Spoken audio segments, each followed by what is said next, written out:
निमित्तं येन तस्मै श्रीगुरुवे नमः। नमोऽयं विष्णुपादाय कृष्णप्रेष्ठाय भूतले श्रीमते जयपताका स्वामिनेति नामिने। नमो आचार्यपदाय निताय कृपाप्रदायिने गौरकथा दमधाय नगरग्रामतारिणे। नमोऽयं विष्णुपादाय कृष्णप्रेष्ठाय भूतले श्रीमते भक्तिवेदान्त स्वामिनेति नामिने। नमस्ते सरस्वती देवे गौरवाणी प्रचारिणे निर्विशेष शून्यवादी पाश्चात्यदेशतारिणे। हे कृष्ण करुणा सिन्धु दीनबन्धु जगत्पते गोपेश गोपिका कान्त राधाकान्त नमस्तुते। तप्त कांचन गौरांगी राधे वृंदावनेश्वरी वृषभानुसुते देवी प्रणमामि हरिप्रिये। वंशाकल्पतरुश्च कृपा सिन्धुभ्येव च पतितानां पावनेभ्यो वैष्णवेभ्यो नमो नमः। जय श्री कृष्ण चैतन्य प्रभु नित्यानंद श्री अद्वैत गदाधर श्रीवासादि गौरभक्तवृंद। हरे कृष्णा कृष्ण कृष्ण हरे हरे हरे राम राम राम हरे हरे। हरे कृष्ण। যাদের বিশেষ অসুবিধা হবে না তারা ক্যামেরাগুলো খোলা রাখতে পারেন আশা করি। তো আজকে আমরা যেটা আলোচনা করতে যাচ্ছি মহারাজ দক্ষ নারদ মুনির প্রতি প্রজাপতি দক্ষের অভিশাপ। তো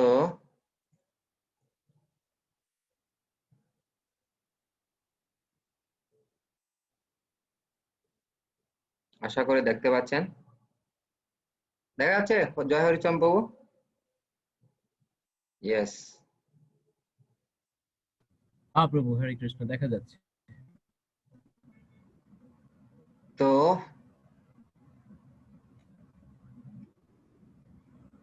নারদ মুনির প্রতি প্রজাপতি দক্ষের অভিশাপ। তো দক্ষ প্রভুপাদ ওনার এক তাৎপর্য লিখেছেন, দক্ষ কেন? দক্ষের ইংলিশ শব্দ হচ্ছে এক্সপার্ট। হ্যাঁ, এই জড়জাগতিক কার্যকলাপে যিনি খুবই দক্ষ, খুবই এক্সপার্ট, সেজন্য ওনার নাম দেওয়া হয়েছে দক্ষ। হ্যাঁ, আর নারদ মুনি হচ্ছে উনিও দক্ষ। কিসে দক্ষ? এই জগৎ থেকে জীবকে ভগবানের কাছে পাঠানোর জন্য উনি হচ্ছে দক্ষ। দুজনের ভূমিকা দুই ধরনের। নারদ মুনি একজন মহান মুনি, আমাদের দ্বাদশ মহাজনদের মধ্যে একজন, এবং অনেক মহান বড় বড় ভগবত ভক্তদের গুরুদেব, যেমন প্রহ্লাদ মহারাজ, ধ্রুব মহারাজ, স্বয়ং ব্যাসদেব এবং অনেকের গুরুদেব উনি। তো ওনার প্রতিও অভিশাপ দেওয়া হচ্ছে। অভিশাপের কারণ কি? অভিশাপের কারণ হচ্ছে ওনার প্রথম উনি 10,000 সন্তান জন্মদান করেছিলেন। 10,000 সন্তানকে ইউথ প্রিচিং করেছেন। হ্যাঁ, আর এমন ইউথ প্রিচিং করেছেন সবাইকে ব্রহ্মচারী বানিয়ে দিয়েছেন। মন খুব খারাপ। পরবর্তীতে আবার 1,000 জন সন্তান জন্মদান করলেন। ওই 1,000 জনকে ইউথ প্রিচিং এর মাধ্যমে মন্দিরে ব্রহ্মচারী আশ্রমে জয়েন করে দিলেন, মোট 11,000। তো এই ধরন মানে 11,000 সন্তানকে যখন ব্রহ্মচারী আশ্রমে প্রবেশ করিয়ে দিলেন, এটা আর সহ্য হলো না কার? দক্ষ রাজের। তো আমরা ধারাবাহিকভাবে এবার দেখবো। শিল শুকদেব গোস্বামী বললেন, কি বলছেন? হে রাজন, প্রজাপতি দক্ষ বিষ্ণু মায়ার দ্বারা অনুপ্রাণিত হয়ে প্রাঞ্চজনের বা অশিকলির গর্ভে 10,000 পুত্র উৎপাদন করেছিলেন। তারা হজ্জাস্য নামে পরিচিত। মানে এক নামে, ওদের নাম আলাদা। 10,000 জনের কি নাম রাখবে? এত নাম লিখতে গেলে তো অনেক লিস্ট বড় হয়ে যাবে, সেজন্য একটা নাম হজ্জাস্য। হ্যাঁ, এখানে কত একটা দেখেন, শুকদেব গোস্বামী কত টেকনিক্যালি বলে, বিষ্ণু মায়ার দ্বারা অনুপ্রাণিত হয়ে। হ্যাঁ, বিষ্ণু প্রেমের দ্বারা না, বিষ্ণু মায়ার দ্বারা। তো উনি 10,000 পুত্র। হে রাজন, প্রজাপতি দক্ষের সে সমস্ত পুত্রদের স্বভাব ছিল অত্যন্ত নম্র এবং তারা সকলে ছিলেন তার পিতার অত্যন্ত বাধ্য। তাদের পিতা যখন তাদেরকে সন্তান উৎপাদনের নির্দেশ দিয়েছিলেন তখন তারা পশ্চিম দিকে গমন করেছিলেন। পুত্রদের স্বভাবও অনেক ভালো ছিল, কেমন নম্র ছিল এবং ওরা পিতার বাধ্য ছিল এবং তাদের পিতা তাদেরকে সন্তান উৎপাদনের জন্য অর্থাৎ গৃহস্থ আশ্রমে যাওয়ার জন্য আদেশ দিয়েছেন, কিন্তু গৃহস্থ আশ্রমে যেতে গেলে প্রথম আশ্রমটা দরকার, সেটা হচ্ছে ব্রহ্মচর্য আশ্রম। কিছু শিক্ষা কিছু ট্রেনিং তো দরকার, না হলে গৃহস্থ জীবনে গিয়ে তো হাবুডুবু খাবে। তো কিছু শিক্ষা, সেজন্য এখানে দেখেন ভাগবতের বিভিন্ন স্থানে আপনারা দেখবেন যখন সে একদম নিবৃত্তি মার্গে অর্থাৎ ভগবানকে প্রাপ্ত হবার একটা অভিলাষ নিয়ে কাজ করেন তখন তার উত্তর দিকে গমন করেন পঞ্চ পাণ্ডবেরা, এবং অনেকগুলো ভাগবত অনেকগুলো অধ্যায় অনেকগুলো সেকশনে সে ধরনের দেখবেন। কিন্তু যারা গৃহস্থ আশ্রয় যাবে আর একটা পণ করেন তারা উত্তর দিকে না পশ্চিম দিকে গমন করতেন। হ্যাঁ, যাতে কিছু তপস্যা কিভাবে এই গৃহস্থ জীবনে যাবে, সেখান থেকে কিভাবে বের হবে, গৃহস্থ জীবনের করণীয় কি, সেগুলো যেন খুব ভালোভাবে জানে, তার জন্য দক্ষরা আছে। উনি এখন জড়জাগতিক দিক থেকে অনেক বড় এক্সপার্ট ব্যক্তি, কিন্তু তিনিও এটা গুরুত্ব অনুধাবন করেছেন যে শিক্ষার, ব্রহ্মচার্য আশ্রমে যে ট্রেনিং সেটা শিক্ষার গুরুত্ব অনুধাবন করেছেন। পশ্চিমে যখন সিন্ধু নদী সমুদ্রের সঙ্গে মিলিত হয়েছে সেখানে নারায়ণস্বর নামক এক তীর্থস্থান রয়েছে। বহু মুনি ঋষি এবং সিদ্ধগণ সেই স্থানে বাস করেন। হর্যশ্বরা সে পবিত্র তীর্থের জল স্পর্শ করে তাতে স্নান করে বিশেষভাবে পবিত্র হয়েছিলেন এবং তাদের পারমহংস ধর্মে মতি হয়েছিল। পারমহংস ধর্মে মতি মানে হচ্ছে, হ্যাঁ আপনারা জানেন পরমহংস থেকে এসছে পরমহংস, হংস মানে হচ্ছে হাঁস, হাঁস মানে দুধ আর জল যদি মিশ্রিত করা হয় শুধু সেখান থেকে জলটাই ফেলে দেন আর দুধটা গ্রহণ করে, সারগ্রাহী, সার গ্রহণ করতে যান, তাদেরকে বলা হয় হংস।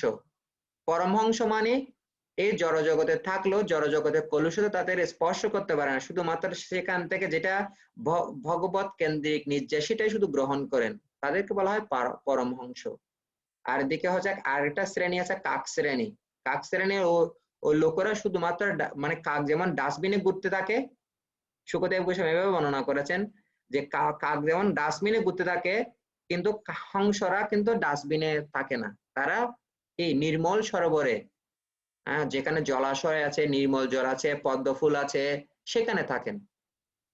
তো সে ধরনের নোংরা মানে কি, শিল প্রপাত ব্যাখ্যা করেছেন নোংরা মানে কি, মানে কি ডাস্টবিন মানে কি, যেমন ভগবত ভক্ত ঘুম থেকে সকালে উঠে ভগবানের নাম, গীতা ভাগবত এগুলো অধ্যয়ন করেন।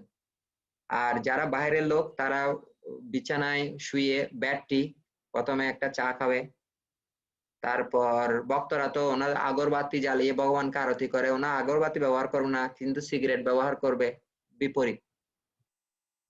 তারপর ভক্তরা শাস্ত্র নিয়ে গীতা ভাগবত নিয়ে চর্চা করেন, কিন্তু ওনারা ও প্রতিদিন ডেলি একটা যে পেপার দেয় আজাদি, পূর্বকোণ, তারপর প্রথম আলো, এটা নিয়ে খুব পড়াশোনা করেন।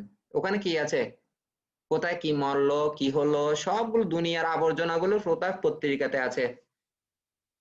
তো সেই জন্য বলা হয় যে ওদেরকে কাক শ্রেণী, ওখান থেকে ভালো কিছু আসবে না। আর ভাগবত গীতা যদি পড়ে তাহলে চরিত্র সংশোধন হবে, মতি ঠিক থাকবে।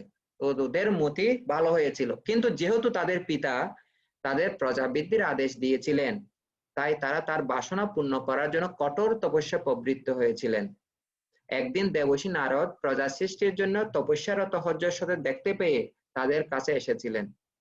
তো আমাদের নারদ মুনি হচ্ছে গ্রেট ইউথ প্রিচার, একজন মহান যুব প্রচারক, আমাদের আদর্শ, বুঝতে পারছেন। ওনার ওয়ান টাইম প্রোগ্রাম কতজনের জন্য?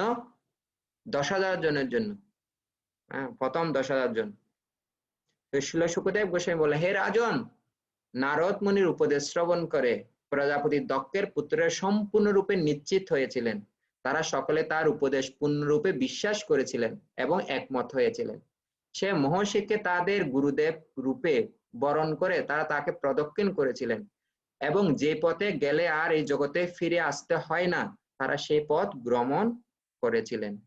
তো দুই ধরনের অথরিটি আছে, একটা হচ্ছে পিতামাতা হচ্ছে আমাদের অথরিটি, আমাদের গুরুজন, কিন্তু গুরুদেব হচ্ছে পিতামাতার থেকে এক ধাপ এগিয়ে। হ্যাঁ, তো সেজন্য নারদ মুনি, উনিও গুরুদেব, উনিও পিতা। দুইভাবে জন্ম হয়, একবার হচ্ছে পিতা মাতার মাধ্যমে এই জগতে জন্ম হয়, আর একটা দীক্ষার মাধ্যমে জন্ম হয়, এটাকে বলে দ্বিজ। হ্যাঁ, তো ব্যক্তিগতভাবে হর্যশ্বরা বুঝতে পেরেছিলেন আমার বাবা যে দক্ষ যে আদেশ দিয়েছিলেন তার তুলনায় এই নারদ মুনির, আমার যে গুরুদেব, আমার যে পরম পিতা, ওনার আদেশটা আরো বেশি উন্নত, এবং সেখানে গেলে এই জগতে আর ফিরে আসতে হবে না, সেই পথ অনুগমন করা যাবে। তখন তারা সেই কাজটি করলেন। প্রজাপতি দক্ষের পুত্র হর্যশ্বরা সকলে ছিলেন অত্যন্ত সুশীল এবং সংস্কৃতি সম্পন্ন পুত্র, কিন্তু দুর্ভাগ্যবশত নারদ মুনির উপদেশে তারা তাদের পিতার আদেশের প্রতি বিমুখ হন। হ্যাঁ, দক্ষ যখন সেই সংবাদ পান যা নারদ মুনি তার কাছে বহন করে এনেছিলেন, তখন তিনি শোক করতে শুরু করেন। এই প্রকার সুসন্তানদের পিতা হওয়া সত্ত্বেও তিনি তাদের সকলকে হারিয়েছিলেন। অবশ্য এটি শোচনীয় বিষয়ে ছিল। তো এখানে দেখেন, আমরা অনেক সময় চাই যে আমাদের সন্তানগুলো কি হোক, ভক্ত হোক, কিন্তু আবার অনেক সময় আবার এটাও ভয় থাকে যে আমাদের সন্তান যদি আমাদের থেকে বেশি পরিমাণ ভগবত ভক্ত হয়ে যায়, তাহলে সেটা তো আমাদের জন্য একটা কি ঠিক, অন্তপক্ষে ঠিক আছে ভগবত ভক্ত হোক, কিন্তু আমাদের আশ্রয়ে থাকুক, আমাদের লালন পালন করবে, আমাদের দেখাশোনা করবে, ধরুন একটা ভাব। হ্যাঁ, এটা শুধু সাধারণ না, এটা আমাদের শিলা প্রভুপাদের মায়েরও এটা ছিল। শিলা প্রভুপাদের মা রজনী দেবী, উনি চাইতেন আমার ছেলে যেন ব্যারিস্টার হয়। ব্যারিস্টার হলে জানেন না আপনারা, অনেক টাকা ইনকাম করতে পারে। হ্যাঁ, সেজন্য লন্ডনে গিয়ে ব্যারিস্টার হবে। বাবা চাইছিল না আমার ছেলেটা রাধারানীর ভক্ত হবে। হ্যাঁ, তো আমরা দেখলাম যে গৌরমোহন দের ইচ্ছাটাই বেশি পূর্ণ হয়েছে। তো এখানে দেখেন পুত্রগুলোর কিন্তু ভালো কোয়ালিটি ছিল, অত্যন্ত সুশীল এবং সংস্কৃতি সম্পূর্ণ। হ্যাঁ, এবং এই যে সংবাদ, তারা যে ব্রহ্মচারী আশ্রমে, তারা যে পরমহংস আশ্রমে গমন করেছে, এই সংবাদটাকে নিয়ে এসেছেন নারদ মুনি স্বয়ং। হ্যাঁ, নারদ মুনি স্বয়ং নিজে নিয়ে এসেছেন। এবং তখন যখন হায়ার মানে উচ্চতর কোনো অথরিটি যখন উপদেশ দেন, তখন নিম্নতর অথরিটি গুলোর উপদেশগুলো তখন একটু কি হয়ে যায়, হ্যাঁ, গৌণ হয়ে যায়। তো যা এখানে হয়েছে হর্যশ্বদের কাছে হয়েছে। তো প্রভুপাদ এখানে তাৎপর্য লিখেছেন, দেখেন, প্রজাপতি দক্ষের জয় হরিচন্দ্র আপনি পড়বেন, দেখতে পাচ্ছেন? দেখা যাচ্ছে প্রভু। ইয়েস, পড়ুন। নারদ মুনির প্রতি প্রজাপতি দক্ষের অভিশাপ তাৎপর্য। প্রজাপতি দক্ষের পুত্র হর্যশ্বেরা অবশ্যই অত্যন্ত সুশীল, শিক্ষিত এবং উন্নত ছিলেন, এবং তাদের পিতার আদেশ অনুসারে তাদের বংশবৃদ্ধির জন্য সুসন্তান উৎপাদনের উদ্দেশ্যে তপস্যা করতে গিয়েছিলেন। কিন্তু নারদ মুনি তাদের সৎ আচরণ এবং সংস্কৃতির সুযোগ নিয়ে তাদের জড়জাগতিক কার্যকলাপে লিপ্ত না হয়ে জড়বন্ধন সমাপ্ত করার উদ্দেশ্যে তাদের সংস্কৃতি এবং জ্ঞানের সদ্ব্যবহার করার উপদেশ দিয়েছিলেন। হর্যশ্বেরা নারদ মুনির আদেশ পালন করেছিলেন, কিন্তু সেই সংবাদ যখন তাদের পিতা প্রজাপতি দক্ষকে দেওয়া হয়, তখন তিনি নারদ মুনির এই আচরণের ফলে সুখী না হয়ে অত্যন্ত বিষাদগ্রস্ত হয়েছিলেন। তেমনি আমরা যত সম্ভব যুবক যুবতীদের কৃষ্ণ ভাবনামৃত আন্দোলনে নিয়ে আসার চেষ্টা করছি, যাতে তাদের পরম মঙ্গল লাভ হয়, কিন্তু যারা এই আন্দোলনে যোগদান করেছে তাদের পিতামাতারা অত্যন্ত দুঃখিত হচ্ছেন, শোক করছেন এবং আমাদের বিরুদ্ধে অপপ্রচার করছেন। প্রজাপতি দক্ষ অবশ্য নারদ মুনির বিরুদ্ধে কোন রকম অপপ্রচার করেননি, কিন্তু পরে আমরা দেখতে পাব দক্ষ নারদ মুনিকে তার কল্যাণকর কার্যের জন্য অভিশাপ দিয়েছিলেন। জড়জাগতিক জীবন এমনই, বিষয়াসক্ত পিতামাতা। বিষাসত্ব পরের, বিষাসত্ব পিতা মাতা চান যে করেন, দেখা যাচ্ছে? হ্যাঁ, দেখা যাচ্ছে ব্রো। বিষয়াসক্ত পিতামাতা চান যে তাদের সন্তানেরাও সন্তান উৎপাদন করুক, অর্থনৈতিক উন্নতি সাধন করার চেষ্টা করুক এবং জড়জাগতিক জীবনে দুঃখ ভোগ করতে থাকুক। তাদের ছেলেমেয়েরা যখন খারাপ হয়ে যায়, সমাজের আবর্জনায় পরিণত হয়, তখন তারা অসুখী হন না। কিন্তু যখন তারা তাদের জীবনের চরম উদ্দেশ্য সাধনের জন্য কৃষ্ণ ভাবনামৃত আন্দোলনে যোগদান করেন, তখন তারা শোক করেন। অনাদিকাল ধরে পিতামাতা এবং কৃষ্ণ ভাবনামৃত আন্দোলনের মধ্যে এই শত্রুতা চলে আসছে। এমনকি সেই জন্যে নারদ মুনিও অভিশাপ লাভ করেন। অন্যদের কি আর কথা, কিন্তু তা সত্ত্বেও নারদ মুনি কখনো তার এই প্রচার কার্য ত্যাগ করেননি। যথাসম্ভব বদ্ধ জীবদের উদ্ধার করার জন্য তিনি তার বীণা বাজিয়ে হরে কৃষ্ণ কৃষ্ণ কৃষ্ণ হরে হরে, হরে রাম রাম রাম হরে হরে কীর্তন করে চলেছেন। বুঝতে পারছেন? এটার সাথে আমাদের ইসকনের সাথে একটা কি আছে, প্রভুপাদ এখানে লিখেছেন। হ্যাঁ, কথা বলতেছে।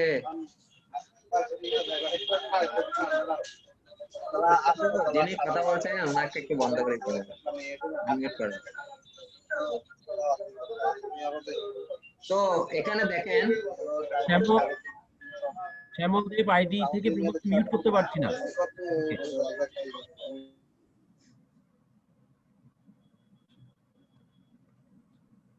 আচ্ছা, তো এখানে দেখেন এই যে প্রভুপাদ ব্যাখ্যা করেছেন কৃষ্ণ ভাবনামৃত যে ইসকনের সাথে নারদ মুনির যে ঘটনা সেটার সাথে কি আছে, মিল আছে। কিভাবে মিল আছে? প্রভুপাদ যখন প্রিচিং শুরু করে, ইউথদের মাঝে প্রচার শুরু করেন। তো প্রভুপাদ এখানে একটা কথা বলছে, দেখেন যখন তাদের ছেলে মেয়েরা খারাপ হয়ে যায়, সমাজের আবর্জনায় পরিণত হয়, তখন তারা অসুখী হন না। তিনি যখন তারা জীবনের চরম উদ্দেশ্য কৃষ্ণামৃত আন্দোলনে যোগদান করে তখন শোক করেন।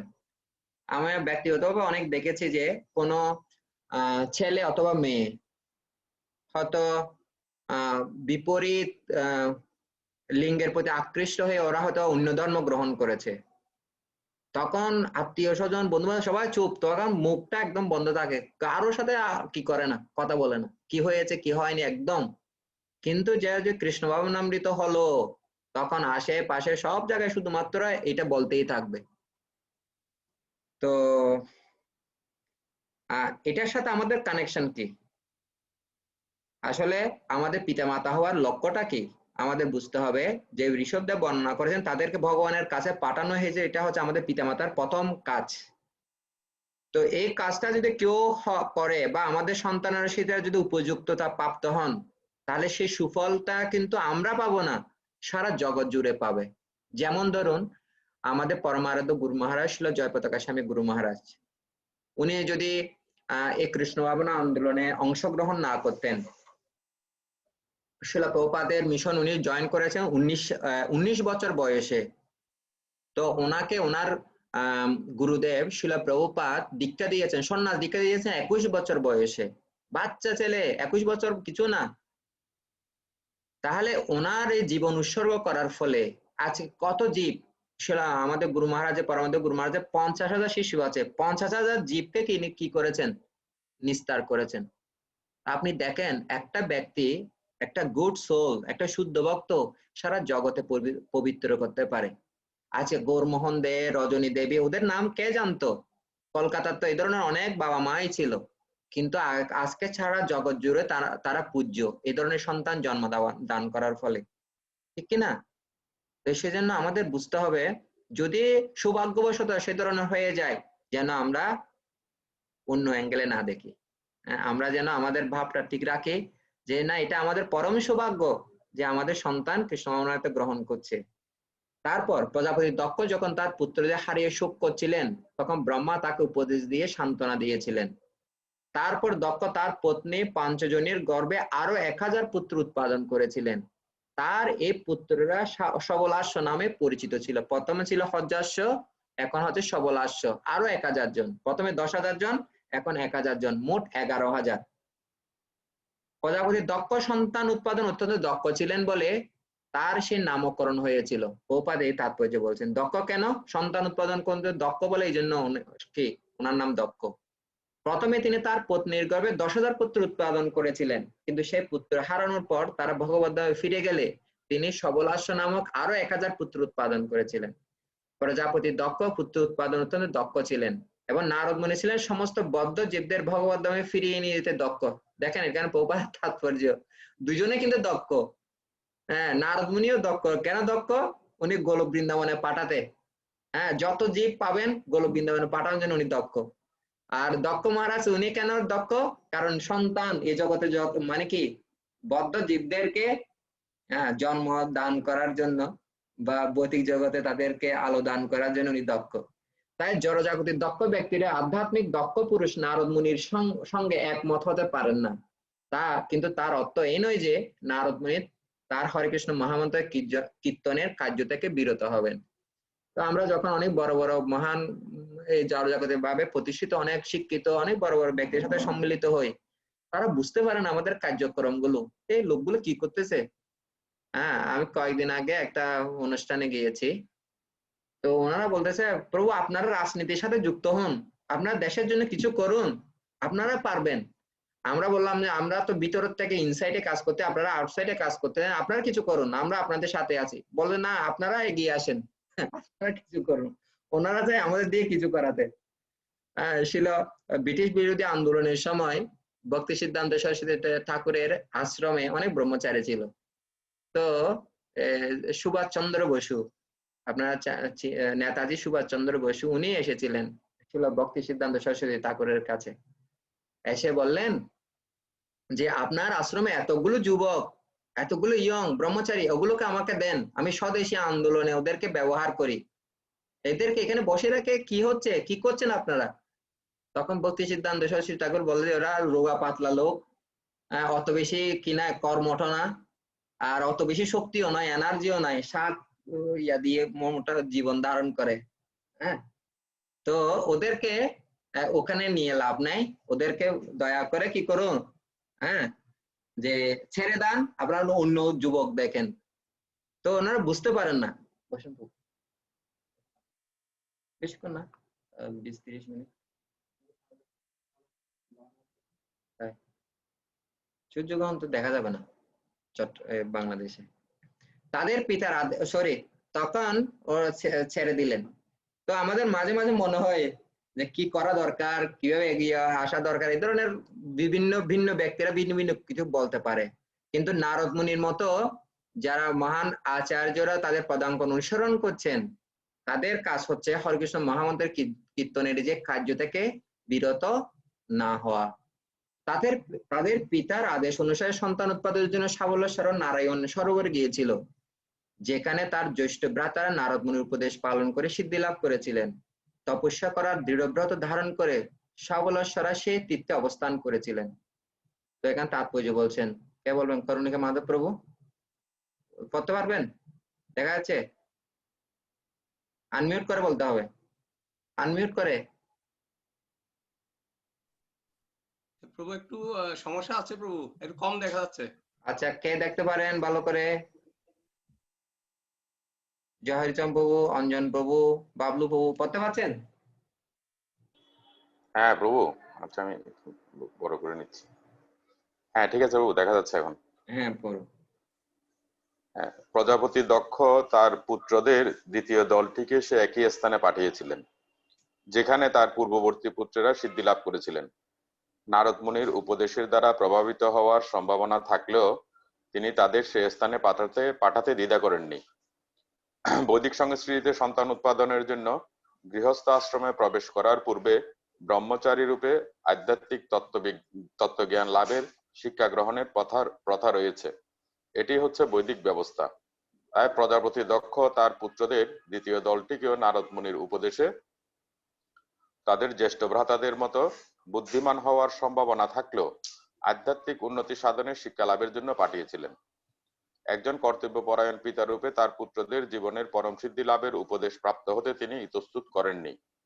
তারা ভগবত ধামে ফিরে যাবেন না এই জড়জগতে বিভিন্ন জনিতে দুঃখ দুর্দশা ভোগ করবেন, তা বিবেচনার করার ভার তিনি তাদের উপর ছেড়ে দিয়েছিলেন। সর্ব অবস্থাতেই পিতার কর্তব্য হচ্ছে তার পুত্রদের সাংস্কৃতিক শিক্ষা লাভের ব্যবস্থা করা। যারা পরে নিজেরা স্থির করবে তারা কোন পথ অবলম্বন করবে। যে সমস্ত ছেলেমেয়েরা কৃষ্ণ ভাবনামিত আন্দোলনের সংস্পর্শে সাংস্কৃতিক উন্নতি সাধন করছে তাদের বাধা দেওয়া দায়িত্বশীল পিতাদের উচিত নয়। সেটি পিতার কর্তব্য নয়। পিতার কর্তব্য হচ্ছে পুত্রদের স্বাধীনতা প্রদান করা, যাতে তারা শ্রী গুরুদেবের নির্দেশ অনুসরণ করে আধ্যাত্মিক উন্নতি সাধন করার পর নিজেরাই তাদের ভবিষ্যৎ মার্গ বেছে নিতে পারে। তো এখানে দেখেন শিলা প্রভুপাদ কিছু সিদ্ধান্ত দিচ্ছে। একটা সিদ্ধান্ত হচ্ছে যে যে সমস্ত ছেলেমেয়েরা কৃষ্ণ ভাবনা আন্দোলনের সংস্পর্শে সাংস্কৃতিক উন্নতি সাধন করছে তাদের বাধা দেওয়া দায়িত্বশীল পিতাদের উচিত নয়, সেটি পিতার কর্তব্য। দায়িত্বশীল প্রভুপাদ লেখেন, কথাগুলো দেখেন, দায়িত্বশীল পিতার উচিত নয়। পিতার কর্তব্য হচ্ছে পুত্রদের স্বাধীনতা প্রদান করা, যাতে তারা শ্রী গুরুদেবের নির্দেশ অনুসরণ করে আধ্যাত্মিক উন্নতি সাধন করে নিজেরাই ভবিষ্যৎ মার্গ বেছে নিতে পারেন। তো সেজন্য তাদের মনস্তাত্ত্বিক অর্থাৎ সাইকোফিজিক্যাল নেচার অনুসারে তারা যে পথ অবলম্বন করলে তাদের ভালো হবে সেই জন্য তাদেরকে ছেড়ে দেওয়া।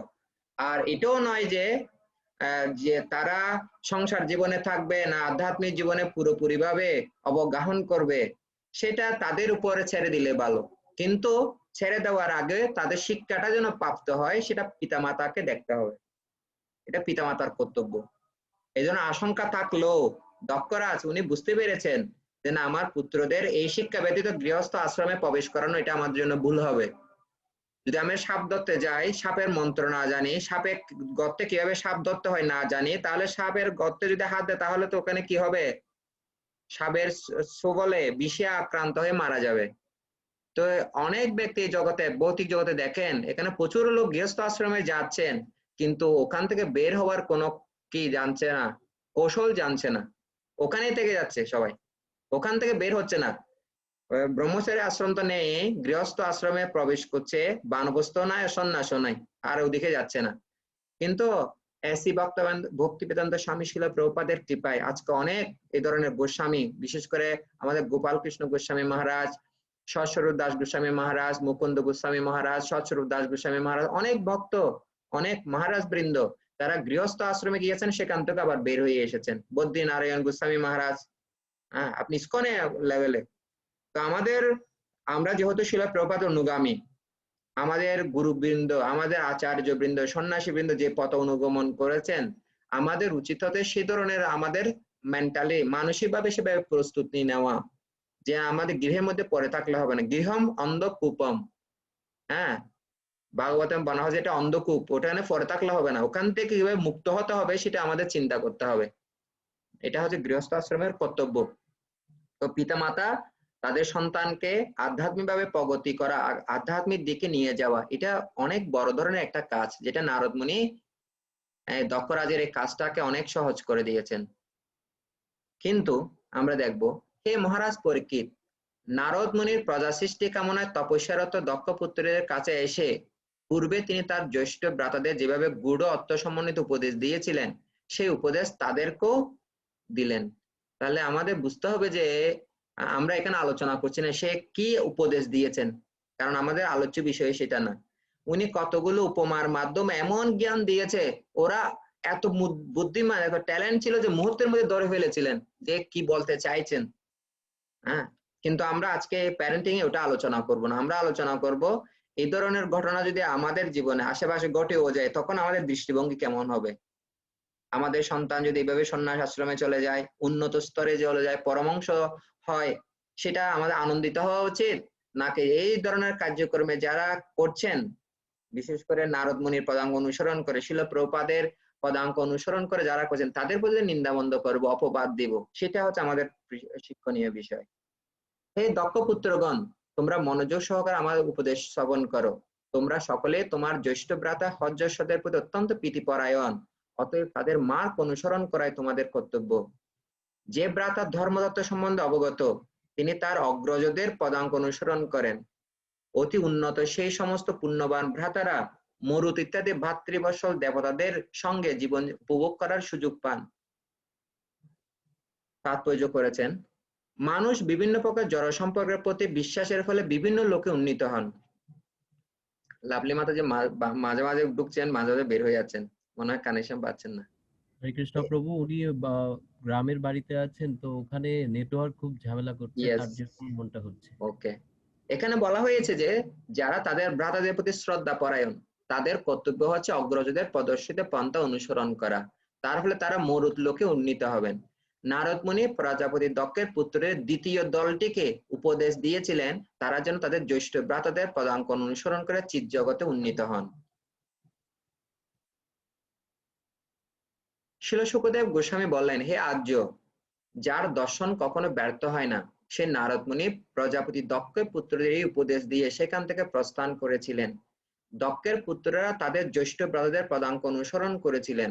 সন্তান উৎপাদনের চেষ্টা না করে তারা কৃষ্ণ ভক্তিতে যুক্ত হয়েছিলেন। আসলে শিলা প্রভুপাদ উনি বর্ণনা করেছেন, আমার গৃহস্থ জীবন, আমার 5 সন্তান ছিল, কিন্তু আমি যখন সন্ন্যাস আশ্রম গ্রহণ করে এবং আমি যখন দীক্ষা দান করি, তখন আমার 5,000 জন হচ্ছে আমার দীক্ষিত পুত্র সন্তান, এবং আমার 5,000 জন হচ্ছে আর ওয়েটিং লিস্টে ছিল, অর্থাৎ আশ্রিত ছিল, মোট 10,000 জন। তো আমার যে সমস্ত পুত্ররা আমি জন্মদান করেছি, তারা আমার প্রতি যে ধরনের অনুগত, তার থেকে বেশি অনুগত হচ্ছে যাদেরকে আমি যে এই দীক্ষা দানের মাধ্যমে, কৃষ্ণ ভক্তি প্রদানের মাধ্যমে তাদেরকে আমি ভক্তে পরিণত করেছি। তারা তাদের জীবন আমার জন্য সম্পূর্ণভাবে কি করেছে, উৎসর্গ করে দিয়েছে। দুইভাবে সন্তান উৎপাদন করা হয়, একটা হচ্ছে জাগতিক পর্যায়ে, আর একটা হয় আধ্যাত্মিক পর্যায়ে। আধ্যাত্মিক পর্যায়ে মানে ওটা হচ্ছে জ্ঞান বিতরণের মাধ্যমে, কৃষ্ণ ভক্তি প্রদান করার মাধ্যমে অনেক জনকে সন্তান কি করা যায়, অনেক সন্তান উৎপাদন করা যায়, এবং সেটাতে রিস্ক নেই, গালিমন্দ নেই। হ্যাঁ, সেখানে শুধুমাত্র কি থাকবে, যে যদি আপনি অ্যাজ ইট ইজ শিলা প্রভুপাদ যেভাবে দান করে সেভাবে যদি আমরা দিই, তাহলে তারা এত অনুগত হবে। এবং শিলা প্রভুপাদ বৃদ্ধ অবস্থায় তার শিষ্যরা তাকে সবসময় ঘিরে থাকতো, যা কি লাগবে তার শ্রীমুখ থেকে একটা শব্দ বের হবে সেটাও রেকর্ডিং করে রাখছে, এত অনুগত। এবং আজ 50 বছর না, কত 77 সালে উনি দেহত্যাগ করেছেন, আজকে হচ্ছে 2020। এত বছর পরেও, প্রায় ধরতে গেলে কত 40 বছরের উপরে, এত বছর পরেও আজকে স্মরণ করছেন ওনার গুরুদেবের কথা, শিলা প্রভুপাদের কথা। হ্যাঁ, তাদের মানে অবদান, শিলা প্রভুপাদের প্রতি তাদের যে কৃতজ্ঞতা এত বেশি, এখনো পর্যন্ত স্মরণ করছেন। কিন্তু এটা পুত্রের ক্ষেত্রে অনেক সময় পাওয়া যায় না। হ্যাঁ, সাবলেশ্বরায় ভগবত ভক্তির দ্বারা অথবা পরমেশ্বর ভগবান কৃপার দ্বারা লভ্য সর্বতভাবে সমীচীন পথ অবলম্বন করেছিলেন, তাই পশ্চিম দিকে চলে গেছে যে রাত্রি, তার মতো আজও ফিরে আসেননি। তারাও মানে ভগবানের কাছে ভগবত ধামে ফিরে গেছেন, মোট 11,000। এই সময়ে প্রজাপতি দক্ষ বহু অমঙ্গল চিহ্ন দর্শন করেছিলেন, এবং তিনি শ্রবণ করেছিলেন যে সাবলাস্য নামক তার পুত্রদের দ্বিতীয় দলটিও নারদ মুনির উপদেশ অনুসারে তাদের জ্যেষ্ঠ ভ্রাতাদের পদাঙ্ক অনুসরণ করেছেন। তো বিশেষ করে জড়জাগতিক জীবনে বহু অমঙ্গলের চিহ্ন দেখা যায়। অনেকে বলে যে হাত কাঁপছে, বাম উরু, এ ধরনের কিছু কিছু অমঙ্গলের চিহ্ন বলে। কিন্তু আমি মনে করি যে অমঙ্গলের চিহ্ন, আমরা কৃষ্ণ ভক্তি গ্রহণ করার আগে অনেক ধরনের অমঙ্গল হতো, কিন্তু কৃষ্ণ ভক্তি গ্রহণ করার ফলে অমঙ্গল তো আর মনে হয় না, শুধু মঙ্গলে মনে হয়। হ্যাঁ, আর যদি কোনো চ্যালেঞ্জ আসে তখন মনে হয় যে না, ভগবান আরেকটা স্টেপ, আরেকটা পদক্ষেপ আমার জন্য কি রাখছে, যাতে আমি আরো উন্নত, আরো উপর দিকে যেতে পারি আমাদের জীবনে। তো দক্ষরাজের মতো ওনাদের টেনশন তো থাকবেই, ভালো হলো টেনশন থাকবে, খারাপ হলো তো টেনশন থাকবেই, এটা তো আর কাউকে বলা যাবে না যে এটা শিলা প্রভুপাদ বর্ণনা করেছেন। হ্যাঁ, তো কি অমঙ্গল কি, তাদের পুত্রও আবার ওই তাদের একটা চট্টগ্রামের ভাষায় একটা কথা বলে, প্রথম আল যেদিকে যায় পরের আল ওই সেদিকে যায়। হ্যাঁ, শুনেছেন তো সেভাবে। হ্যাঁ, প্রথম দল যেদিকে গেছে দ্বিতীয় দলও সেদিকে অনুগমন করেছে। দক্ষ যখন শুনলেন যে সাবলেশ্বর ভগবতে যুক্ত হওয়ার উদ্দেশ্যে এই পৃথিবী ত্যাগ করেছেন, তখন তিনি নারদ মুনির প্রতি অত্যন্ত ক্রুদ্ধ হয়েছিলেন এবং শোকে মূর্ছিত হয়েছিলেন। নারদ মুনির সঙ্গে যখন দক্ষের সাক্ষাৎ হয়েছিল, তখন ক্রোধে দক্ষের অধর কম্পিত হয়েছিল, এবং তিনি তাকে এই কথাগুলো বলেছিলেন। কি কথা বলবেন পরে দেখান। শ্রীল বিশ্বনাথ চক্রবর্তী ঠাকুর মন্তব্য করেছেন, প্রিয়ব্রত এবং উত্তানপাদ থেকে শুরু করে স্বয়ংভু মনুর সমগ্র পরিবারকে নারদ মুনি উদ্ধার করেছিলেন। তিনি উত্তানপাদের পুত্র ধ্রুবকে উদ্ধার করেছিলেন। এবং সকাম কর্মে রত প্রাচীন বর্হিকে উদ্ধার করেছিলেন। তিনি কেবল প্রজাপতির দক্ষকে উদ্ধার করতে পারেননি। প্রজাপতির দক্ষ নারদ মুনি তার সম্মুখে উপস্থিত দেখেছিলেন, কারণ নারদ মুনি তাকে উদ্ধার করার জন্য স্বয়ং এসেছিলেন। নারদ মুনি প্রজাপতি দক্ষের শোকাচ্ছন্ন অবস্থার সুযোগ গ্রহণ করতে চেয়েছিলেন, মানে ওনার পুত্র হারানোর শোক যে আছে চিত্রকেতুর সময় আমরা যেভাবে শুনেছিলাম, সেই সুযোগটা নিতে চেয়েছেন। সেজন্য এখানে এসে ওই সংবাদগুলো দিচ্ছেন, যেন শোকাচ্ছন্ন হবে, তখন ওর ভগবত ভক্তির প্রতি একটা কি টান, আমার ছেলেগুলো এইভাবে ভগবত ভক্তি করছে, তাহলে আমিও এখানে বসে আছি কি জন্য, আমিও আজকে চলে যাব। যেমন প্রাচীন বর্হিকে এমন জ্ঞান দিলেন, হ্যাঁ, প্রচাতারা ওনার তপস্যা করার ফিরে আসার আগে বাবা বলে যে আর গৃহে থাকা যাবে না, আমার রাজ্য রাজ্য যা হবে হবে, পরে দেখা যাবে, আমি এক্ষুনি ঘর থেকে বের হলাম। এমন পাওয়ারফুল প্রিচিং নারদ মুনির। তো ওই সুযোগটা উনি নিতে চেয়েছিলেন দক্ষ রাজের জন্য, কিন্তু দক্ষরাজ তো দক্ষরাজ, উনি তো শুনবেন না এই কথা। কারণ নারদ মুনি দক্ষের আচ্ছা, কারণ শোকাচ্ছন্ন অবস্থায় ভক্তিযোগ গ্রহণ করার অনুকূল সময়, সেই সম্বন্ধে ভগবদ্গীতায় বলা হয় যে 4 প্রকার মানুষ ভগবদ্গীতা অবলম্বন করার চেষ্টা করেন। তারা হচ্ছেন আর্ত, অর্থাৎ জিজ্ঞাসু এবং জ্ঞানী। প্রজাপতি দক্ষ তার পুত্রদের হারিয়ে অত্যন্ত আর্ত হয়েছিলেন, এবং তাই নারদ মুনি সেই সুযোগে তাকে জড়জগতের বন্ধ থেকে মুক্ত হওয়ার উপদেশ দিয়েছিলেন। প্রজাপতি দক্ষ বললেন, হাই নারদ মুনি, আপনি কেবল সাধুর বেশে ধারণ করেছেন, কিন্তু প্রকৃতপক্ষে আপনি সাধু নন। আমি গৃহস্থ আশ্রমে থাকলেও আমি সাধু। আমার পুত্রদের ত্যাগের পথ প্রদর্শন করে আপনি অত্যন্ত গর্হিত অপরাধ করেছেন। তো সাধারণত উনি কি কথা বললেন, আপনি হয়তো স্যাফরন কাপড় পরে পরে এই অসাধুর কাজ আপনি করছেন, কিন্তু আমি গৃহে থাকলেও আমি ধর্মকর্ম সব করি, যজ্ঞ আমি করি, কত যজ্ঞ আমি করেছি, হ্যাঁ, অনেক যজ্ঞ আমি সম্পন্ন করেছি, আমি ধর্মকর্ম করি। তো এখানে দেখেন কথাগুলো কেমন, হ্যাঁ, কেমন লাগবে হৃদয়ে। হাই নারদ মুনি, আপনি কেবল সাধুর বেশে ধারণ করেছেন, কিন্তু প্রকৃতপক্ষে আপনি সাধু নন। আমি গৃহস্থ আশ্রমে থাকলেও আমি সাধু। আমার পুত্রদের ত্যাগের পথ প্রদর্শন করে আপনি অত্যন্ত গর্হিত অপরাধ করেছেন। হ্যাঁ, উনি এক একটা কথা দেখেন, যে কারণ এখানে নারদ মুনির যে মহত্ব, নারদ মুনির যে গুণাবলী, দক্ষরা সেটা দেখতে পাচ্ছেন না। হ্যাঁ, জড়জাগতিক অন্ধে উনি অন্ধ হয়ে গেছেন, হ্যাঁ, মোহে অন্ধ হয়ে গেছেন, সেই জন্য সাধুকে সাধুর মতো লাগে না, দেখে না। তো আমরা যেন, আমাদের লেসন হচ্ছে আমরা যেন দক্ষরাজের মতো পথ অবলম্বন না করি, এই ধরনের কথা যেন না বলি। আমরা গৃহস্থ জীবনে আছি, আমরা হচ্ছে সবচেয়ে বেশি কি করছে, ভগবত ভক্তি করছি, হ্যাঁ, আমরাই ওকে মন্দিরকে এত ডোনেশন দিচ্ছি, যার ফলে আপনারা ওখানে খেয়ে থাকছেন, এই ধরনের ভাবটা ঠিক নেই। আর ব্রহ্মচারী যদি মনে করে যে না আপনারা মন্দিরে, হ্যাঁ, তো আমরা মন্দিরে ফিউর ভাবে আছি, আর যারা গৃহস্থ আছে তারা হচ্ছে সব কি ইন্দ্রিয় তৃপ্তিতে মগ্ন, এই ধরনের ভাবাটাও ঠিক নেই। হ্যাঁ, একজন অপরজনকে শ্রদ্ধা সম্মান যেন আমরা করি। হ্যাঁ, যারা গৃহস্থ আছে তারা চিন্তা করবে আমরা একদিন দুদিন গৃহ ছেড়ে মন্দিরে থাকা আমার পক্ষে অসম্ভব হয়ে দাঁড়ায়। হ্যাঁ, আর এরা দিনের পর দিন, মাসের পর মাস, বছরের পর বছর এই আশ্রমে কিভাবে আছে। হ্যাঁ, তাদের ছুটি নাই, বন্ধ নাই, কোনো টাকা নাই, হ্যাঁ, বেতন নাই, তারপরও আছে শিল গুরুদেবের, শিল প্রভুপাদের সেবার জন্য। ওই জন্য আমাদের তাদের সম্মান করব। তারা কত কিছু ত্যাগ করেছেন, আমরা তো সেটুকু ত্যাগ করতে পারছি না।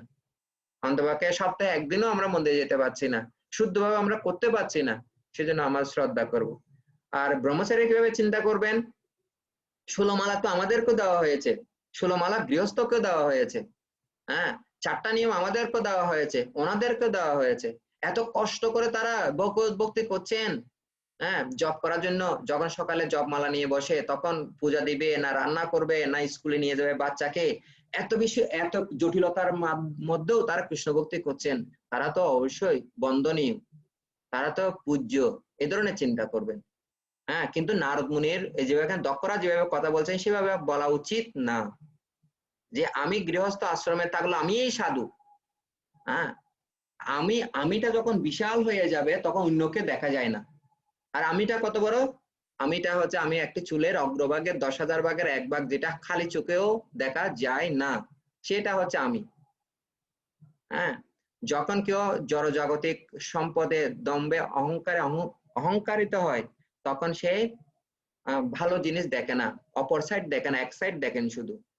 যেটা দক্ষ রাজের ক্ষেত্রে হচ্ছে। তো জয় হরিচরণ বাবু আপনি পড়েন। শ্রী চৈতন্য মহাপ্রভু বলেছেন, শ্রী চৈতন্য মহাপ্রভু বলেছেন, সন্ন্যাসীর অল্প ছিদ্র সর্বলোকে গায়।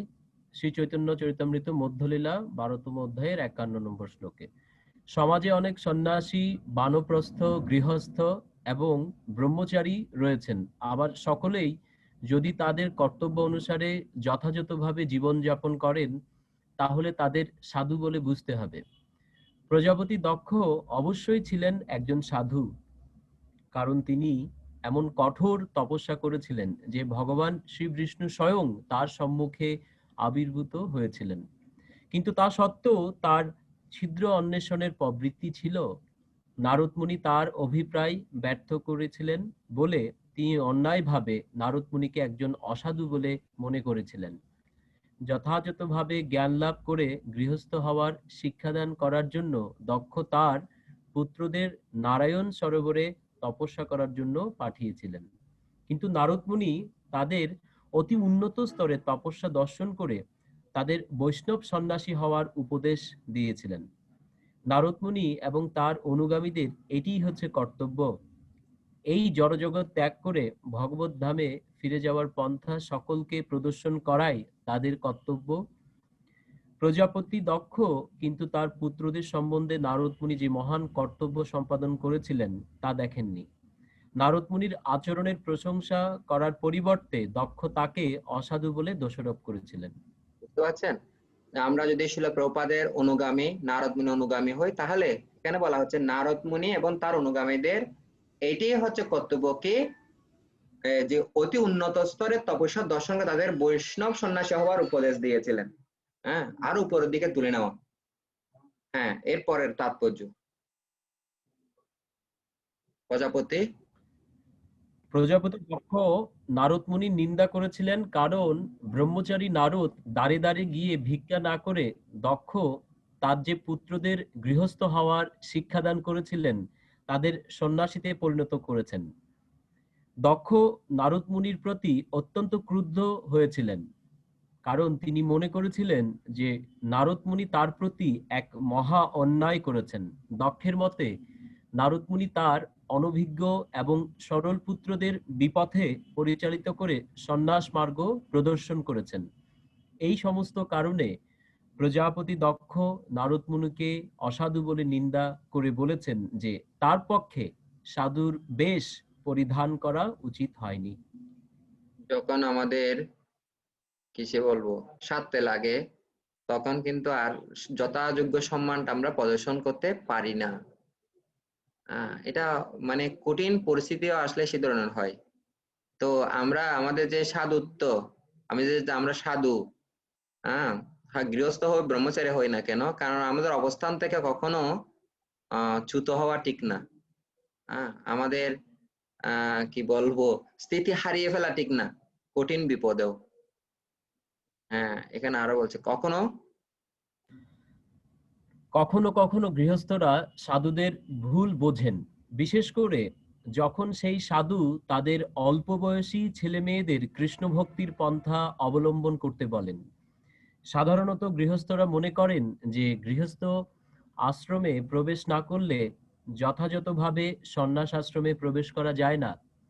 কোনো যুবক যদি নারদমুনি অথবা তার শিষ্য পরম্পরায় কোনো সদস্যদের উপদেশ অনুসারে সন্ন্যাস আশ্রম গ্রহণ করেন, তাহলে তার পিতামাতারা অত্যন্ত ক্রুদ্ধ হন। সেই ঘটনা আমাদের কৃষ্ণ ভাবনামৃত আন্দোলনে ঘটছে, কারণ আমরা পাশ্চাত্যের অল্প বয়সী ছেলেদের ত্যাগের পথ অবলম্বন করার উপদেশ দিচ্ছি। আমরা গৃহস্থ আশ্রম অনুমোদন করি, কিন্তু গৃহস্থেরাও ত্যাগের পথ অবলম্বন করেন। গৃহস্থকেও অনেক বদ অভ্যাস ত্যাগ করতে হয়, যার ফলে তার পিতামাতা মনে করেন তার জীবনটাই বরবাদ হয়ে গেছে। আমরা আমিষ আহার, অবৈধ স্ত্রী সঙ্গ, দ্রুত ক্রীড়া এবং নেশা অনুমোদন করি না। তার ফলে পিতামাতারা মনে করেন যে এত নিষেধের জীবন কি সুখের হতে পারে। বিশেষ করে পাশ্চাত্যের দেশগুলিতে এই 4টি নিষিদ্ধ কর্মের ভিত্তিতেই আধুনিক মানুষের জীবন প্রতিষ্ঠিত।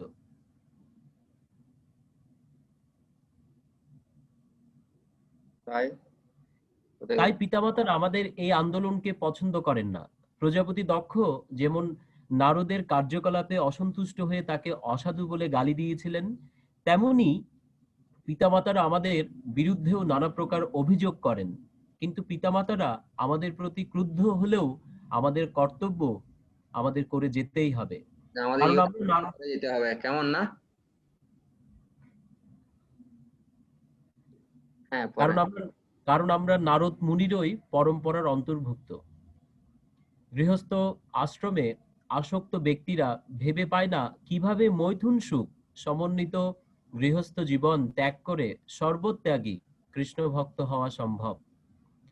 তারা জানে না যে গৃহস্থ আশ্রমে মৈথুন সুখ ভোগের যে অনুমোদন, তা ত্যাগের জীবন অবলম্বন না করা হলে সংযত করা সম্ভব নয়।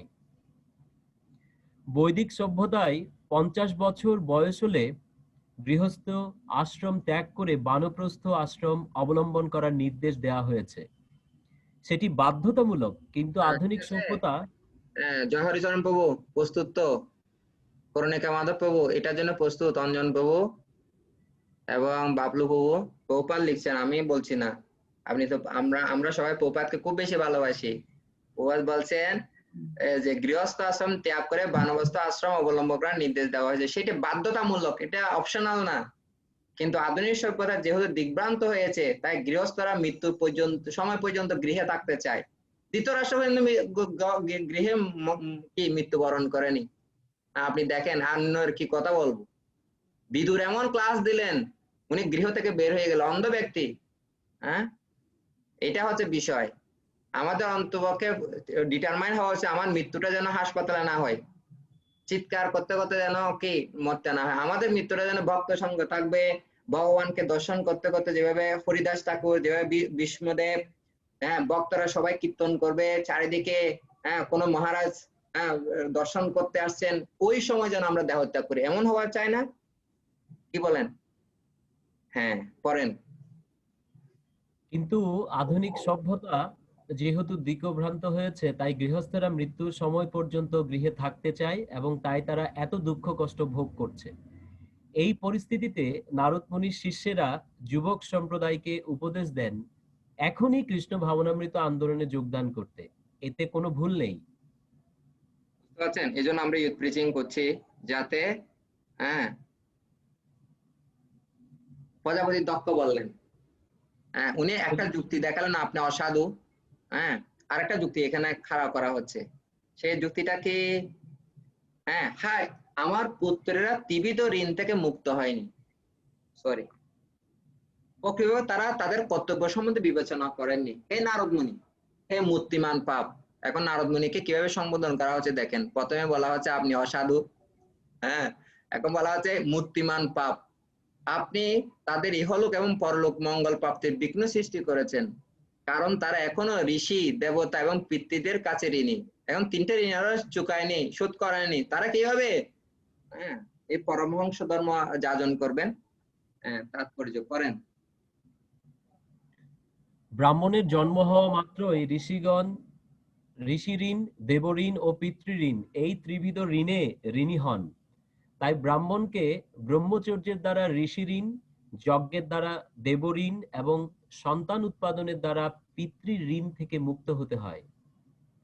প্রজাপতি দক্ষ তাই যুক্তি প্রদর্শন করেছিলেন যে মুক্তি লাভের জন্য যদিও সন্ন্যাস আশ্রম নির্দেশিত হয়েছে, তবুও দেবতা, ঋষি এবং পিতৃদের ঋণ থেকে মুক্ত না হলে মুক্তি লাভ করা যায় না। যেহেতু দক্ষের পুত্রেরা এই 3টি ঋণ থেকে মুক্ত হননি, তাই নারদ মুনি কিভাবে তাদের সন্ন্যাস আশ্রমে পরিচালিত করেছিলেন। এখানে স্পষ্টভাবে বোঝা যাচ্ছে যে প্রজাপতি দক্ষ শাস্ত্রের চরম সিদ্ধান্ত অবগত ছিলেন না। শ্রীমদ্ ভাগবতে 11তম স্কন্ধের 5ম অধ্যায়ের 41 নম্বর শ্লোকে সেই সম্বন্ধে বলা হয়েছে। বলেন। দেবর্ষি দেবর্ষি নৃণাং পিতৃণাং ন কিঙ্কর নায়মৃণী চ রাজন সর্বাত্মনা য শরণ্যং গত মুকুন্দং পরিহিত কর্তম। তো না কি, কিন্তু দক্ষরা আজ কিন্তু উনি শাস্ত্র জানেন, সেই জন্য ঋণের কথা বলছে, ঋষি ঋণ, দেব ঋণ এবং পিতৃঋণ। ঋষি ঋণ কিভাবে? ঋষি ঋণ হচ্ছে ব্রহ্মচর্য পালনের দ্বারা, দেব ঋণ কিভাবে? যজ্ঞের মাধ্যমে, পিতৃ ঋণ হচ্ছে সন্তান উৎপাদনের দ্বারা।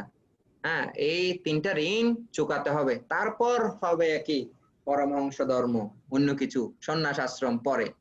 কিন্তু প্রভুপাদ লিখছেন যে প্রজাপতি দক্ষ শাস্ত্রের চরম সিদ্ধান্ত সম্পর্কে জানতেন না। চরম সিদ্ধান্ত কি? কেউ যদি ভগবানের পড়েন, এটা শেষ।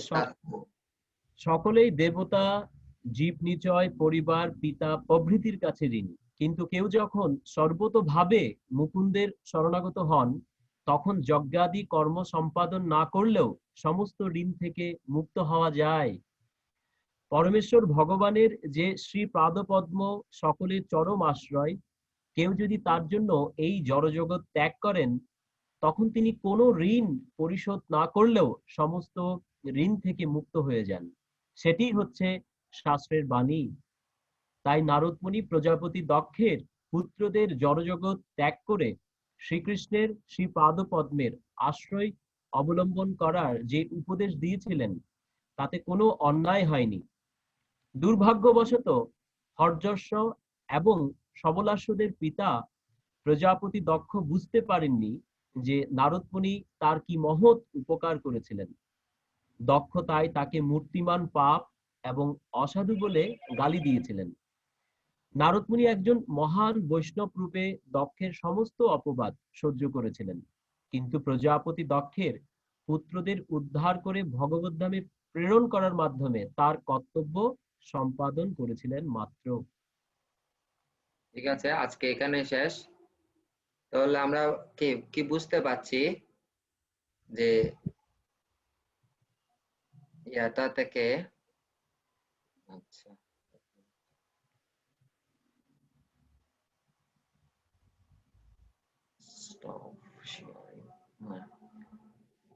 তো এখানে আমাদের অনেক কিছু শিক্ষণীয় আছে। আমাদের সন্তানেরা যদি কৃষ্ণ ভক্তি গ্রহণ না করে, সেটাও যেমন আমাদের যন্ত্রণার কারণ, কিন্তু অত্যাধিক মাত্রা যদি আবার কৃষ্ণ ভক্তি গ্রহণ করে, সেটাও আমার আবার ব্যথারও কারণ। হ্যাঁ, তো সেজন্য আমাদের বুঝতে হবে যে আমরা গৃহস্থ আশ্রমের যে আমাদের মেইন ছিল, যে উদ্দেশ্য ছিল, সেটা কি? যে ঋষভদেব যেভাবে বর্ণনা করেছিলেন যে পিতামাতা, গুরু, আশ্রিত মানে কি যার আশ্রিত জনকে যদি উদ্ধার করতে না পারে, তাদের এই পদগুলো গ্রহণ করা উচিত নয়। তো শিল প্রভুপাদ অনেক সুন্দর তাৎপর্য দান করেছেন, বিশেষ করে যারা গৃহস্থ ভক্ত, যারা পিতামাতার ভূমিকা অবলম্বন করেছেন, তাদের কি করা কর্তব্য সেটা সম্পর্কে সুস্পষ্ট বর্ণনা করেছেন। একটা বিষয় বলেছে যে দক্ষরা যে যুক্তিগুলো উপস্থাপন করেছেন, সেগুলো কিন্তু শাস্ত্রসম্মত, শাস্ত্র ভিত্তিতে বলছেন, কিন্তু এটা চরম না। এর উপরেও কিন্তু একটা চরম সিদ্ধান্ত আছে, যেটা দক্ষরা জানেন না, যেটা নারদ মুনি এবং শিল প্রপাত পরম্পরায় আমরা জানতে পেরেছি। আর আমাদের জীবনে যদি সে ধরনের অপবাদ আসেও, সেটা সহ্য করে সে কাজটা কিন্তু করে যাওয়া দরকার। এখন দেখেন কি বল, হেফাজত যারা আছে, ওরা ইসকন বন্ধ করার জন্য কি দাবি রাখছে? প্রথম দাবি রাখছে ইসকনকে বন্ধ করা হোক। তারা বুঝতে পেরেছে এরা নন ভায়োলেন্স মানে কি সন্ত্রাসহীন ভাবে, মানে মানুষকে আঘাত রক্তপাত না করে ভিতরের পরিবর্তনের মাধ্যমে কিভাবে সারা জগৎ জুড়ে একটা পরিবর্তনের সূচনা করছে। হ্যাঁ, যদি এই কৃষ্ণ ভাবনামৃত আন্দোলন, এই ইসকন এই বাংলাদেশে প্রচার প্রসারিত না হতো, এতদিন মনে হয় পার্সেন্ট আরো কমে আমাদের হিন্দু সমাজ কত চিড়িয়াখানা দেখা যেত। আপনি এখন জানো জিরাফ, জেব্রা, হ্যাঁ, তারপর কি লায়ন, হ্যাঁ, বাঘ, এগুলো দেখতে যায়, তখন দেখা যেত যে এইটা হচ্ছে মানুষ, বন মানুষও আছে, আবার সিম্পাঞ্জি আছে, বানর আছে, হনুমান আছে, তখন এটা হচ্ছে এইটা হিন্দু জাতি, এটা 800 বছর আগে, 200 বছর আগে বাংলাদেশে ছিল, তারা এই পূজা করতো, ওদেরকে এবার দেখেন কোথায় চিড়িয়াখানায় গিয়ে দেখতে হতো।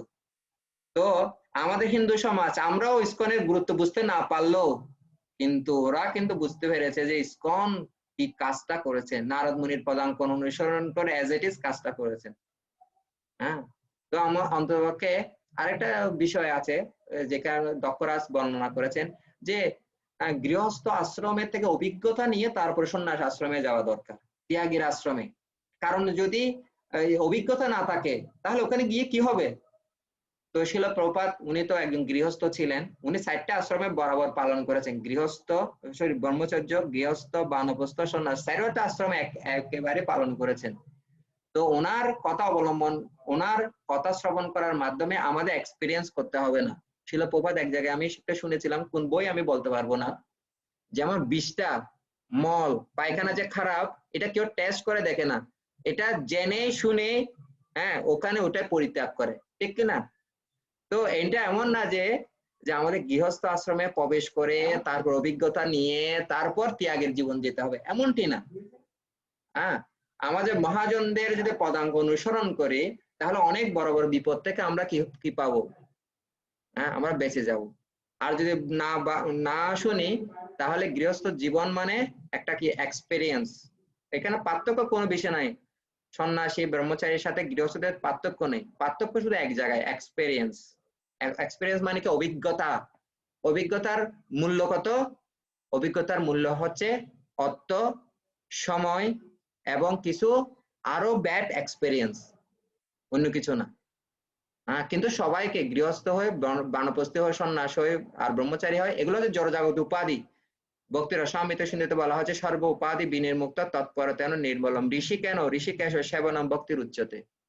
যে আমাদের ইন্দ্রিয়গুলি দিয়ে ইন্দ্রিয় অধিপতি ভগবানের সেবা করার নামই হচ্ছে ভক্তি। সমস্ত উপাধি থেকে মুক্ত হয়ে আমাদের গোলে, আমাদের লক্ষ্যে আমরা ফিরে যাচ্ছি কিনা প্রতিদিন অন্তপক্ষে চেক করা দরকার। অন্তপক্ষে প্রতিদিন চেক করতে না পারলেও 15 দিন অন্তর অন্তর, যখন একটা একাদশী থেকে আরেকটা একাদশী পর্যন্ত আমাদের চিন্তা করা উচিত আমি ভগবানের দিকে এক পা অগ্রসর হয়েছি কিনা, আমার নামের প্রতি রুচি বর্ধিত হয়েছে কিনা, আমি শাস্ত্র পড়ার পরে আমার আগ্রহ সৃষ্টি হয়েছে কিনা, আমি সাধুদের দোষ দেখছি কিনা, নাকি গুণগুলো আমার কাছে বেশ উঠছে, নাকি আমি সাধুদের মহত্বগুলো, ওনার গুণাবলীগুলো দেখতে পাচ্ছি না, যে নাকি নিজের গুণাবলীগুলো আমার কাছে বেশি মহত্ব হয়ে উঠছে, মানে প্রস্ফুটিত হয়ে উঠছে।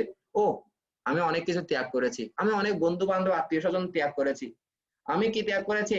আমি খাবার দাবার লোভনীয় অনেক কিছু ত্যাগ করেছি, অনেক বিবাহ, অনেক সুন্দর সুন্দর অনুষ্ঠান আমি এখন যাচ্ছি না কৃষ্ণভক্তি গ্রহণ করা। আমি কত ত্যাগ করেছি।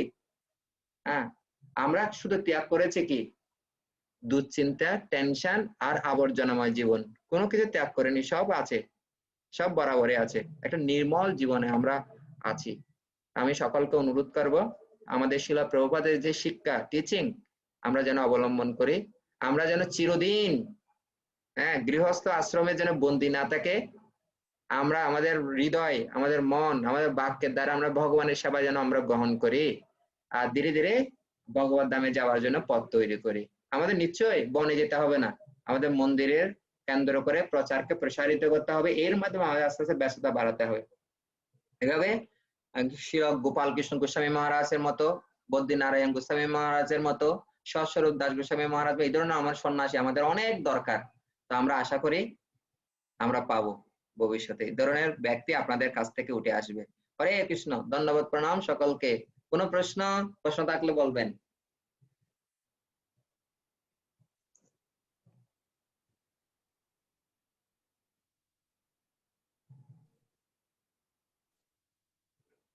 হরে কৃষ্ণ প্রভু। ইয়েস, প্রণাম। আমার একটি প্রশ্ন ছিল, সেটা হচ্ছে বানপ্রস্থ নেওয়ার জন্য। আপনার মুক্ত হওয়া অনেক সহজ, কারণ 2টা মেয়ে আছে, তো 2টা মেয়ে বিয়ে দিয়ে দিলে আপনি মুক্ত। আর একটা প্লাস পয়েন্ট আছে, আপনি সুরেলা কণ্ঠে কীর্তন করতে পারেন, প্রচার অলরেডি যুক্ত হয়েছেন। তো আশা করি এটা যখন প্রসারিত করবেন মেয়েও আস্তে আস্তে বিয়ে হয়ে যাবে, চিন্তা করতে হবে না কৃষ্ণের কৃপায়। আপনার আস্তে আস্তে দুজনেই কৃষ্ণ ভক্তি পথ অবলম্বন করে অনেক গৃহস্থকে কৃষ্ণ ভক্তি প্রদান করবেন। ঠিক আছে, আমাদের অনেক গৃহস্থ গুরু আছে কিন্তু ইসকনে, তো আমরা আশা করি সেই ধরনের ভূমিকা আপনারাও অবতীর্ণ হবেন। হ্যাঁ, প্রশ্নটা করুন। তো প্রশ্ন হচ্ছে যে আমার যেটা ছিল, প্রশ্ন অবশ্য উত্তরটা দিয়ে দিয়েছেন, কিন্তু তবু আরেকটি প্রশ্ন থেকে যায়, সেখানে হচ্ছে যে মেয়ে তো বিয়ে হলো, তারপর যেমন আমরা কন্দমুনির ক্ষেত্রে দেখতে পাই যে দেবাহুতিকে উনি পুত্র সন্তানের কাছে রেখে গেছেন তার স্ত্রীকে, কিন্তু আমরা কার কাছে রেখে যাব? আপনারা দুজনে সন্ন্যাস নেবেন, বুঝছেন? হরি বল। আপনিও নেবেন। কিভাবে সন্ন্যাস? সন্ন্যাস হবে প্রচারের মাধ্যমে। হ্যাঁ, হরি বল। কোন গৃহে যখন ঠিক যাবেন আছে, দুজনে যাবেন, ঠিক আছে? আমাদের মায়ের অনেক শিষ্য হবে, তারা হচ্ছে মাতাজি শিষ্য, তাদেরকে কাউন্সিলিং, তাদেরকে পরামর্শ দান করার মাধ্যমে কৃষ্ণ ভক্তিতে অগ্রসর করাবেন। আর আপনি প্রভুদেরকে কাউন্সিলিং দিয়ে উন্নত করবেন। আর দুজনে মনে করেন আপনারা যদি 100 জন করে কি থাকে ভক্ত থাকে, 100 জন ভক্তকে যত্ন নিতে এত ব্যস্ত হয়ে যাবেন যে আর ছেলে আছে না মেয়ে আছে ওইগুলো চিন্তা করার আর সময়ই পাবেন না। হরি বল, হরি বল। হ্যাঁ, মনে করে সপ্তাহে এখন একদম ব্যস্ত থাকবেন, শুক্রবার একদিন হচ্ছে মন্দির, সেখানে মন্দির বিগ্রহ সেবার সাথে সংযুক্ত থাকলে মাতাজি রান্না করবে, আপনি আরতি করবেন। আমাদের সেই সুযোগ 2টা মন্দিরে আমরা করে দিয়েছি, আমাদের প্রচুর গৃহস্থ ভক্তরা এখানে এসে সেবা করছেন। তো সপ্তাহে হিসেবে আপনি করতে পারেন, মাতাজি রান্না করবে, আপনি আরতি করবেন, দুজনে প্রসাদ পাবেন। তারপর কি, তারপর 7 দিনে আর 6 দিনের মধ্যে 6টা প্রোগ্রাম রাখবেন, প্রতিদিন সন্ধ্যায় 2 ঘন্টা করে। 6 দিনে 6টা প্রোগ্রাম করবেন, দিনের বেলায় ভাগবতম পড়বেন, হ্যাঁ জব করবেন, অন্যান্য কাজগুলো করবেন, রাতে গিয়ে সে ক্লাসগুলো দিতে থাকবেন। এইভাবে দেখবেন জীবনটা প্রচারের মধ্যে যখন জীবন উৎসর্গ করবেন, তখন আপনাদেরকে বাহ্যিক ভাবে আর কি বনে চলে যেতে হবে না, বৃন্দাবনে যেতে হবে না, এখানে থেকে আপনার সন্ন্যাস হয়ে গেল, আপনি অনুভব করবেন সেটা। ঠিক আছে, কোনো টেনশন নেই। দুজনে মাতাজিকে ত্যাগ করতে হবে না, মাতাজি আবার ভয় লেগে যাবে পদ্মমুনির মতো। ঠিক আছে, দুজনকে একসাথে। আমি আপনাদের অনেক আপনাকে অসংখ্য ধন্যবাদ। হ্যাঁ, এই ধরনের অনেক কি আছে, স্বামী স্ত্রী আছে যারা স্বামীও গুরু কিন্তু পরিবার বুঝছেন। আমি পুনেতে গিয়েছিলাম, একজন গৃহস্থকে এভাবে দেখেছি, উনি স্ত্রীকে স্ত্রী ভাবেও দেখে না, উনি ভক্ত রূপে দেখে, হ্যাঁ আমার একজন সহযোগী হিসাবে দেখে। আর মাতাজির চেতনা প্রভুর চেতনা থেকে আরো বেশি উন্নত। কিছুদিন আগে এসেছেন অনুত্তম প্রভু, এবং ওনার মাতাজি হচ্ছে রুক্মিণী মাতাজি। প্রভুর কি মানে জপের নিষ্ঠা, মাতাজির জপের নিষ্ঠা আরো বেশি। এক জায়গায় বসে জপ করবে আর এমন সুন্দর ক্লাস দিবে, এত সুন্দর ক্লাস, মানে আপনি অভাবনীয়, মানে আমি আর কখনো শুনিনি এত নিষ্ঠা ছিল প্রভুপাদের প্রতি। তো বডিটা হলো মেয়ে শরীর পেলে কি হবে, কিন্তু আত্মাটা হচ্ছে স্বয়ং, এখানে কোনো তফাৎ নাই, স্ত্রী পুত্র নেই। হ্যাঁ, আমি একটা কথা বলি, যেমন মীরাবাই একবার দর্শন করতে গিয়েছেন জীব গোস্বামীকে, তখন জীব গোস্বামী পাদ বলছে আমি কোনো কি মহিলার সাথে কথা বলি না। তখন কি মীরাবাই তখন গিয়ে বললেন যে এই বৃন্দাবনে কৃষ্ণ পুরুষ ছাড়া আর কোনো পুরুষ আছে নাকি, আবার আর একটা পুরুষ জন্ম নিয়েছে নাকি? তখন এই কথা শুনে জীব গোস্বামী পাদ উনি বুঝতে পেরেছেন যে মীরাবাইয়ের কি স্থিতিটা কত উন্নত। হ্যাঁ, সেজন্য যার জগতে ইয়াতে লেভেলে স্ত্রী পুত্রের শরীরটা আলাদা হতে পারে, কিন্তু আত্মাগতভাবে কোনো কিন্তু পার্থক্য নাই, সবার একই চেতনা, একই ধরনের মানুষ কি থাকা। এটা হচ্ছে কৃষ্ণ প্র্যাকটিস করার ফলে হবে। এবং আমাদের দৈবিকী মাতাজি দেখেন সারা বিশ্ব জুড়ে প্রচার করছে, আপনারা দেখতে পাচ্ছেন তাই না? চেতনা কত উন্নত, কত সুন্দর ক্লাস দেয়, ওনার ক্লাসগুলো তো মানে বড় বড় সন্ন্যাসীকে পর্যন্ত কি চিন্তায় ফেলে দিবে, এত সুন্দর করে ক্লাস দেন। শিল প্রভুপাদের গ্রন্থগুলো ডিপলি ভাবে পড়ছেন, তো আপনারা প্রভুপাদের গ্রন্থ পড়ুন, নোট রাখুন, ঠিক আছে, ডায়েরি মেনটেন করুন, এগুলো এক সময় আপনার জন্য অস্ত্র হিসেবে তৈরি হয়ে যাবে। ঠিক আছে, হরি বল। ঠিক আছে, অসংখ্য ধন্যবাদ প্রভু, আপনাকে আমাদের জন্য কৃপা করবেন যেন এই কথাগুলি রক্ষা করতে পারি। করুণিকা মাধব প্রভুকে আমরা নিয়মিত আমাদের ক্লাসে চাই, কেমন? সোমবার কোনো প্রচার রাখবেন না, 6:30 থেকে 8:30, ঠিক আছে? ঠিক আছে, ঠিক আছে প্রভু, কারণ আমি যেন আপনার সঙ্গ লাভ করে যেন উন্নত হতে পারি। হরি বল, অপরাধ নিয়েন না প্রভু, আমাকে রাখবেন আপনার চরণে, কেমন? মহাপ্রভু বলেছেন যে এই মানে কি তোমরা এই পামর, তোমার গৃহস্থ বৈষ্ণবের কথা মনোযোগ দিয়ে শোনো। হ্যাঁ, তারা যে পদ্ম পুকুরে আছে কিন্তু ওরা কিভাবে স্পর্শহীন অবস্থায় আছে সেটা জানো, দেখো। তো আমাদের শিখতে হবে অনেক কিছু। রায়, আমি কিছুক্ষণ আগে চৈতন্য চরিতামৃত পড়ছিলাম, সেখানে রামানন্দ রায় এত সুন্দর ব্যাখ্যা করছেন। উনি যদিও গৃহস্থ, কিন্তু এত নিষ্ঠা ভগবানের প্রতি, মহাপ্রভুর প্রতি এত টান, এটা মানে বলা যায় না। তো এই আমাদের ভগবত ভক্তি এটা আশ্রমের উপর নির্ধারিত না, ঠিক আছে? যে যে অবস্থানে আছে সেখান থেকে অনেক গৃহস্থ ভক্ত, অনেক ভালো ভক্ত আছে। তো আমরা চাই আমাদের শিলা প্রপাদের শিক্ষাগুলো আমরা গ্রহণ করে আমরা সেই ধরনের, শিলা প্রপাত যেভাবে চেয়েছিলেন, যেমন বলছে এটা হয়তো বাধ্যতামূলক, কথাগুলো দেখছেন, কথাগুলো কেমন জোরালো, এটা অপশনাল না, এটা বাধ্যতামূলক। সেই কথা আমরা আমাদের হৃদয় থেকে গ্রহণ করব, তখন আমরা অনেক শক্তিশালী হয়ে উঠবো। অনেক ধন্যবাদ। হরে কৃষ্ণ। হরে কৃষ্ণ। প্রভু প্রণাম, ধন্যবাদ। Yes, প্রভু। প্রভু আমাকে একটু, আপনি একটু থাকতে থাকতে আমাকে একটু সুযোগ দেবেন। আমি কিছু আইডি দেখতে পাচ্ছি যারা জয়েন করেছেন, কিন্তু আমাকে একটু আপনাকে জানানোর জন্য আমি একটু আপনার সামনে একটু জিজ্ঞাসা করব। বিশু দাস এই আইডিতে যিনি আছেন, কৃপাপূর্বক, হরে কৃষ্ণ প্রভু, একটু যদি বলতেন আপনার নামটি। বিশু দাস এই আইডি থেকে যিনি যুক্ত হয়েছেন, বিশু দাস। বিশু দাস মনে হয় উনি আবুধাবির সম্ভবত, আচ্ছা মিডল ইস্টে। ঠিক আছে। এরপর হচ্ছে সুমান, সুমান SUMAN, সুমান প্রভু, আপনি একটু কৃপাপূর্বক যদি বলতেন সুমান এই আইডিতে। কৃষ্ণ প্রভু, ধন্যবাদ প্রভু। ও আচ্ছা আচ্ছা, গীতা পাঠক সুমন প্রভু, ঠিক আছে, হরি বল, হরে কৃষ্ণ প্রভু। হ্যাঁ প্রভু, ঠিক আছে, প্রভু এখন 2 নম্বর ঢুকেছে প্রভু। ঠিক আছে প্রভু। এরপর হচ্ছে HP হিউলেট প্যাকার্ড, একটা আইপি অ্যাড্রেস HP। এটা আমার ডিজাইন প্রভুর আইডি মনে হয়। ও আচ্ছা আচ্ছা, ঠিক আছে প্রভু, প্রভু এবং মাতাজি। আচ্ছা, হরে কৃষ্ণ প্রভু, ধন্যবাদ। ওকে, হরে কৃষ্ণ, ধন্যবাদ, প্রণাম। সবাইকে প্রভু। হরি বল। আবার দেখা হবে আগামী সপ্তাহে, কেমন? আমি অ্যাসাইনমেন্ট পরে দিচ্ছি গ্রুপে।